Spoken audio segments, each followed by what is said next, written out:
은행을 믿고 돈을 맡겼는데 그 돈이 사라졌다면 여러분들은 어떻게 하실 건가요? 그 책임은 누구한테 있다고 생각하시나요? 이젠 은행도 못 믿는 세상이 된 건가요? 오늘 이 영상을 보시고 난 후에 여러분들 돈은 잘 있는지 꼭 확인해 보시기 바랍니다. 안녕하십니까, 조회사입니다. 우리가 사는 동안에 당장 쓰지 않아도 되는 여윳돈이 있을 때는 여러분들은 어디에다 보관하시나요? 금고에 넣어 놓으시나요? 아니면 장롱 이불 속에 감추시나요? 그것도 아니시라면 장판을 걷고 그 밑에 깔아 넣으시나요? 이런 방법들은 가족들 모르는 비상금을 감출 때 많이 쓰는 방법입니다. 여윳돈뿐만 아니라 모든 수입은 다 은행으로 들여보내고 필요할 때 빼서 쓰고 다들 은행에 보관합니다. 그리고 은행에 보관해야 제일 안전하고 누구한테 뺏길 걱정도 없습니다. 자식은 못 믿어도 은행은 믿습니다. 그런데 너무 믿은 걸까요? 은행을 믿고 맡긴 돈이 은행에서 사라졌습니다. 어떻게 된 일인지 한번 들어보실래요? 경기도에 사는 어떤 분 이야기입니다. 이분은 가지고 있던 땅이 개발이 되면서 토지 수용 보상금을 받았어요. 땅이 많았는지 그 액수가 참 많더군요. 한 30억 받았답니다. 이분은 평생 농사만 짓고 살았는데요. 그래서 보상금도 어떻게 투자를 해야 할지 모르고 해서 가까운 은행에다 그냥 30억을 맡겼답니다. 그러고 나서 얼마 뒤에 그 은행 VIP실 팀장을 알게 되었습니다. 그분은 돈 관리에 대해서 잘 모르니까 그 팀장한테 돈 관리에 대해서 상담을 종종 했답니다. 그분은 자식들이 찾아와서 돈을 달라고 할까봐 늘 걱정을 했다더군요. 자식들이 돈 좀 달라고 그러면은 그거 안 줄 수도 없잖아요. 그리고 그 돈 다 뺏기는 거 아닌가 하면서 늘 걱정을 했대요. 그분은 자식이 4명이나 있었는데요. 그 중에는 사업에 실패한 자식도 있었으니 아버지가 보상받은 돈 있는 거 다 아는데 그 자식이 와가지고 달라고 그러면 안 줄 수도 없고 줄래니까 좀 그렇고 고민이 되었겠죠. 그런데 그 은행 팀장이 매월 일정 수익금을 받게 해드리겠다고 그러면서 연금보험 상품에 가입을 권했답니다. 그래서 그분은 그래, 이 상품에 묶어두면 자식들이 와서 목돈을 한꺼번에 인출할 걱정은 안 해도 되겠구나, 이렇게 생각하고 그 추천받은 상품에다가 15억을 투자했답니다. 그러고 나서 세월이 흘렀어요. 2년이 지나갔는데 그 팀장이 또 연락이 왔어요. 그러고서 하는 얘기가 기존에 가입되어 있는 연금보다 더 나은 상품이 있다고 제안을 합니다. 그 제안서에는 그 은행 상호와 특정 금전 신탁이라는 상품명이 적혀 있었대요. 그래서 그분은 13억 원을 그 상품으로 옮겼습니다. 그런데 그게 함정이었습니다. 그 상품은 은행 팀장이 꾸며낸 가짜였습니다. 그 팀장은 그분 돈 13억 원을 지꺼인 양 지 맘대로 인출을 해가지고 주식에도 투자하고 지 돈이에요, 지 돈. 그리고 개인적으로 다 써버렸습니다. 13억 원. 세상에. 그것도 모르는 그분은 은행을 믿으니까 내 돈 은행에 잘 있겠지 하고 지내다가 그분 아내가 세상을 떠나게 됐어요. 그래서 상속 문제를 상담하기 위해서 그 은행을 찾아갔습니다. 갔더니 이게 웬 날벼락인가요? 세상에, 글쎄 계좌에 잔액이 부족해서 인출할 수 없다는 안내를 받았대요. 그러고 나서 내가 이거 사기를 당했구나, 그제서야 알게 되었네요, 이 사람이. 그런데 더 어이가 없고 황당한 게 뭔지 아세요? 그 은행은 내부 감찰을 통해 그 팀장의 이러한 비리를 알았답니다. 그 팀장은 자신이 가진 은행원이라는 지위를 이용해 범죄를 저질렀다고 인정했습니다. 그러면서 하는 말이 그분은 은행에 관련된 상품에 투자한 것으로 알고 있을 것이라면서, 또한 그 팀장은 자신이 타인의 명의를 이용해서 횡령을 했다고 했습니다. 그런데 그 타인들은 계좌만 만들어줬을 뿐, 그러니까 계좌를 빌려준 거죠. 그 내용에 대해서는 모른다고 하더랍니다. 그래서 은행은 그 팀장을 징계 면직 처분을 내렸는데요. 그 팀장은 그 은행에서 잘린 지 1년이 흘렀는데도 그분, 그러니까 돈 주인이요, 그분한테 그런 사실을 알리지 않았습니다. 그분은 그런 사실도 모르고 있었습니다. 은행 측에서는 아무런 연락도 하지 않고 그냥 가만히 1년이 지나도록 그냥 그러고 있었습니다. 그래서 그분은 그날도 그 팀장이 그곳에 근무하고 있는 줄 알고 간 거지요. 잘린 지 1년이나 되었는데도 말입니다.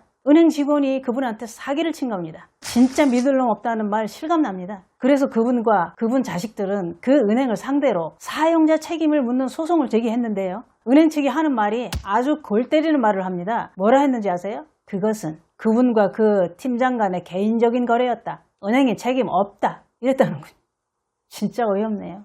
아니 누구나 은행 가서 거래를 할 때는 그 은행을 믿고 은행을 상대하는 걸 직원이 도와주는 거지, 은행에 돈 맡긴 게 개인적인 거래? 말도 안 되는 소리를 하고 있네요 지금.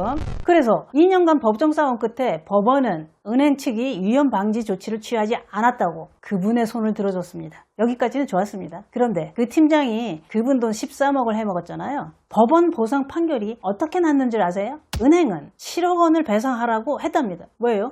13억 원을 해먹었는데 왜 7억만 받아야 하나요? 뭔가 잘못됐다는 생각이 듭니다. 전액을 보상해주고도 위자료까지 지급해야 되는 거 아닌가요? 이자만 해도 상당히 많을 텐데요. 그런데 법원은 7억 원을 배상하라고 한 것은 이런 이유 때문이랍니다. 그분께서 그 팀장 말을 듣고 투자할 때 그 팀장 외에 다른 사람한테 문의를 해서 진입 파악을 거치지 않은 잘못이 있다고 했습니다. 다시 말해서 사기당한 너도 여기저기 알아봤어야지. 그렇게 안 했으니까 너도 잘못이다. 그러니 반만 받아라. 이거였네요. 그러면서 또 하는 말이 계약이 은행이 아닌 집에서 이루어진 점 뭐 이런 걸 종합해서 전액이 아닌 뚝 잘라서 7억 원으로 제한한다고 했답니다. 아휴 날도 더운데 진짜 짜증나네.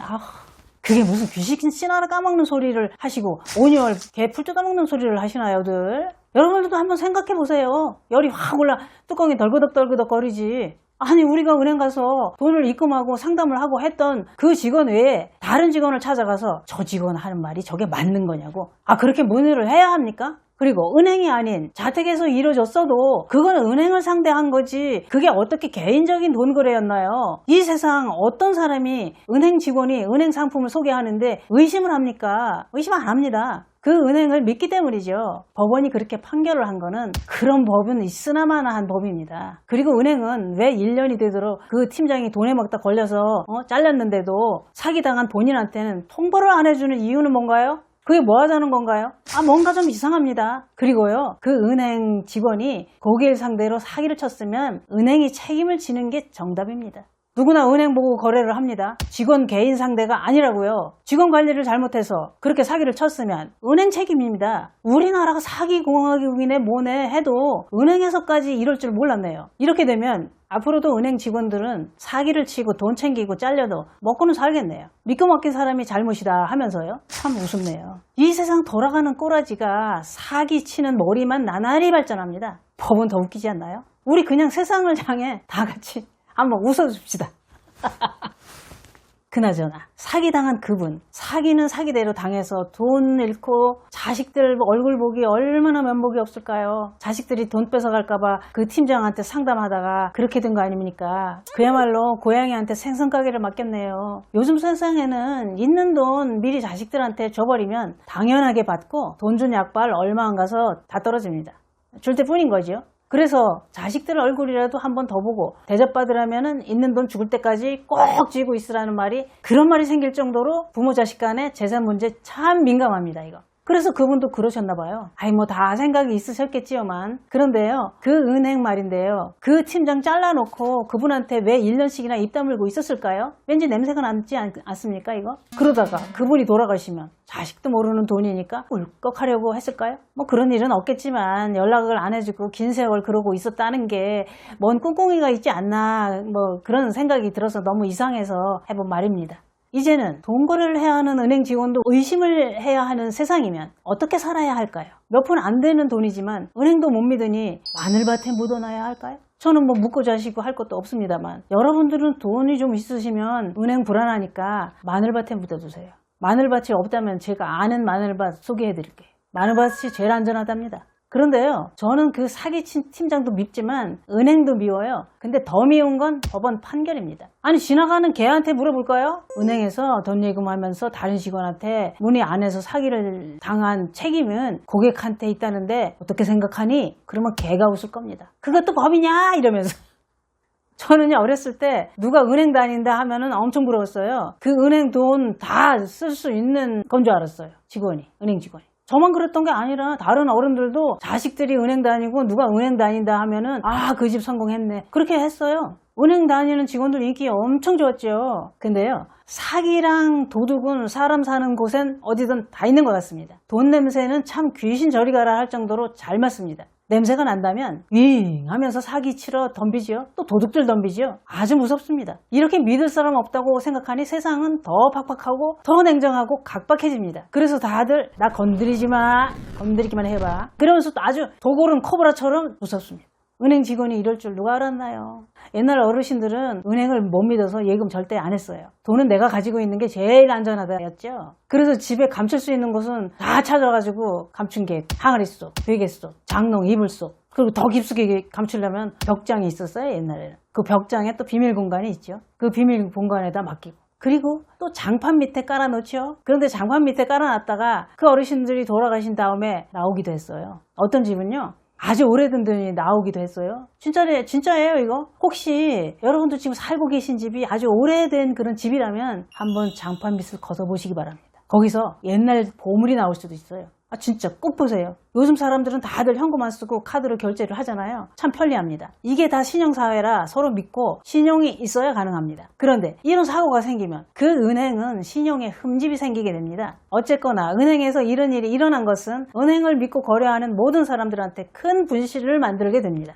은행 직원이 사기를 쳤다면 은행이 100% 책임을 지고 보상을 해야 하고 전액 원상복귀 시켜놔야 합니다. 그래야 믿고 거래를 합니다. 우리는 은행을 믿고 거래를 합니다. 개인적으로 직원하고 거래를 하는 게 절대로 아닙니다. 이제 앞으로는 은행에 있는 돈 가끔 잘 있나 확인해 봐야겠습니다. 저도 며칠 전에 은행 직원과 상담을 한 게 있어서 혹시나 하고 전화해서 확인했네. 잘 있더군요. 몇 푼 안 되니까 눈독 들이는 사람도 없어요. 어쨌거나 여러분들 정신 똑바로 차리고 삽시다. 그리고 은행에 있는 아그들 잘 있나 확인 한번 해보시기 바랍니다. 그래도 우리는 은행을 믿습니다. 앞으로도 믿을 겁니다. 감사합니다.